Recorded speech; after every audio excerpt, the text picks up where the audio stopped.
وہ خزائن جو ہزاروں سال سے مدفون تھے، اب میں دیتا ہوں اگر کوئی ملے امیدوار، کوئی ملے امیدوار۔ اعوذ باللہ من الشیطان الرجیم، بسم اللہ الرحمن الرحیم۔ ملفوظات سیدنا حضرت اقدس مسیح موعود علیہ السلام۔ سالک اور مجذوب کی تعریف۔ حضور علیہ السلام فرماتے ہیں، وہ انسان جو آپ محنت کرتا ہے اسے سالک کہتے ہیں، اور جسے خود خدا دیوے وہ مجذوب ہوتا ہے، اور جو سویا رہے تو اسے کوئی کیا کرے۔ ان اللہ لا یغیر ما بقوم حتی یغیروا ما بانفسہم۔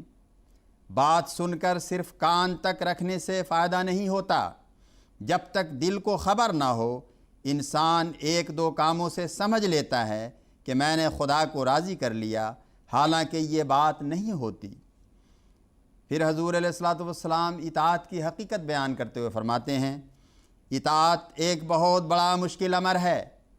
صحابہ کرام کی اطاعت تھی کہ جب ایک دفعہ مال کی ضرورت پڑی تو حضرت عمر رضی اللہ عنہ اپنے مال کا نصف لے آئے، اور ابو بکر رضی اللہ عنہ اپنے گھر کا مال و متاع فروخت کر کے جس قدر رقم ہو سکی وہ لے آئے۔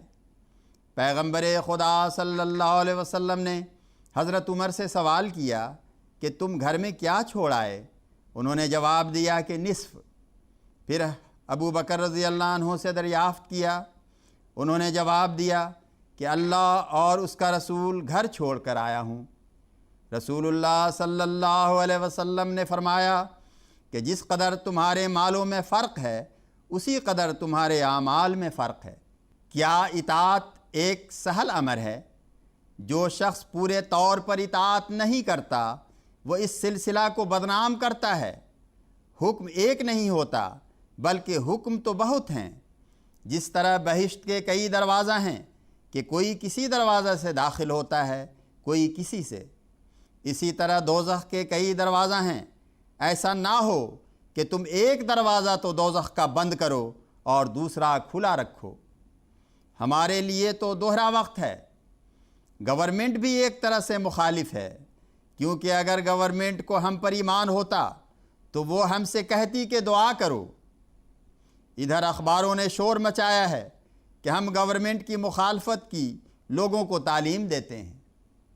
خوب یاد رکھو کہ جس طرح دنیا میں ایک عام قانون قدرت خدا کا ہے، جیسے کہ تربت اگر ہندو کھائے تو اسے بھی دست آ جاویں، جیسے کہ تربت اگر ہندو کھائے تو اسے بھی دست آویں گے، اور اگر مسلمان کھائے تو اسے بھی دست آویں گے، اسی طرح آفتاب مہتاب کی روشنی سے ہر ایک قوم مشترکہ فائدہ اٹھاتی ہے، اور ایک خاص قانون ہے جو کہ مومنین کے ساتھ برتا جاتا ہے۔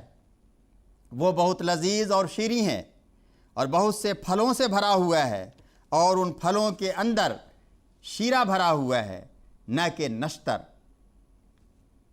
خدا تعالیٰ نے ایک خاص قانون اپنے برگزیدوں اور راست بازوں کے لیے رکھا ہوا ہے۔ وہ ایسا ٹیکہ ہے کہ اس میں نہ نشتر کی ضرورت ہے نہ اس میں تپ آتا ہے۔ جب کوئی اس کی شرائط کو پورا کرنے والا ہو تو وہ خدا کے سایہ میں آ جاتا ہے۔ تم اسے اختیار کرو تا تم ضائع نہ ہو۔ ہر شخص جو اس کو سمجھے وہ دوسرے کو سمجھاوے اور حاضر غائب کو پہنچاوے تاکہ کوئی دھوکہ نہ کھاوے۔ یاد رکھو کہ محض اسم نویسی سے کوئی جماعت میں داخل نہیں جب تک وہ حقیقت کو اپنے اندر پیدا نہ کرے۔ آپس میں محبت کرو، اتلاف حقوق نہ کرو، اور خدا کی راہ میں دیوانہ کی طرح ہو جاؤ تاکہ خدا تم پر فضل کرے۔ اس سے کچھ باہر نہیں۔ ہر ایک کو واجب ہے کہ خوب سمجھے اور اپنے بھائی کو سمجھاوے اور گھر میں عورتوں کو سمجھاوے، حاضر غائب کو بتلا دے۔